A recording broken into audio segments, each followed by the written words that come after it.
আচ্ছা, লং ভিডিওতে তো থাম্বনেল আমরা অনেকেই অ্যাড করি, কিন্তু শর্ট ভিডিওতেও থাম্বনেল অ্যাড করতে চাই, কিন্তু শর্ট ভিডিওতে থাম্বনেল অ্যাড করার সঠিক নিয়মটাই আমরা অনেকেও জানি না। কিন্তু সেক্ষেত্রে আপনাকে বলে রাখি, শর্ট ভিডিওতে থাম্বনেল অ্যাড করার আগেই আপনাকে এডিটিংয়ের সময় কিন্তু থাম্বনেলটিকে অ্যাড করে নিতে হবে, সেটাও কিন্তু 1 সেকেন্ডের কম হতে হবে। এবার এই ভিডিওতে আমি আপনাদেরকে দেখাবো কিভাবে শর্ট ভিডিওর মধ্যে খুব সহজ পদ্ধতিতেই থাম্বনেল অ্যাড করা যায়। তো চলুন দেখে নেওয়া যাক।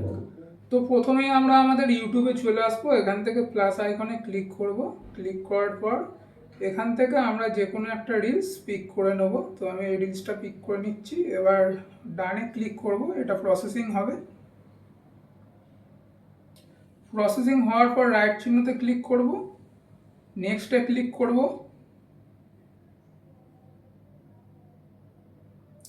নেক্সটে ক্লিক করার পর এই বাঁ দিকে একটি পেন্সিল চিহ্ন আছে, এতে ক্লিক করব।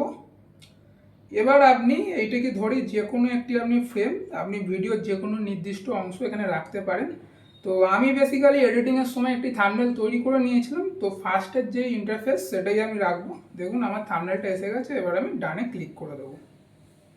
তো এবার এখানে ক্যাপশন দিয়ে ভিডিওটি আপলোড শর্টস মারলেই আপলোড হয়ে যাবে। তো বন্ধুরা, এই ভিডিওতে আমি দেখালাম কিভাবে শর্টস ভিডিওতে খুব সহজ পদ্ধতিতে থাম্বনেল অ্যাড করতে হয়।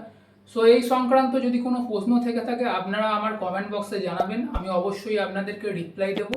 আর চ্যানেলে যদি নতুন হয়ে থাকে আমার চ্যানেলটিকে আপনারা সাবস্ক্রাইব করবেন এবং লাইক ও শেয়ার ও কমেন্ট করবেন। দেখা হচ্ছে পরবর্তী কোনো ভিডিওতে। ধন্যবাদ।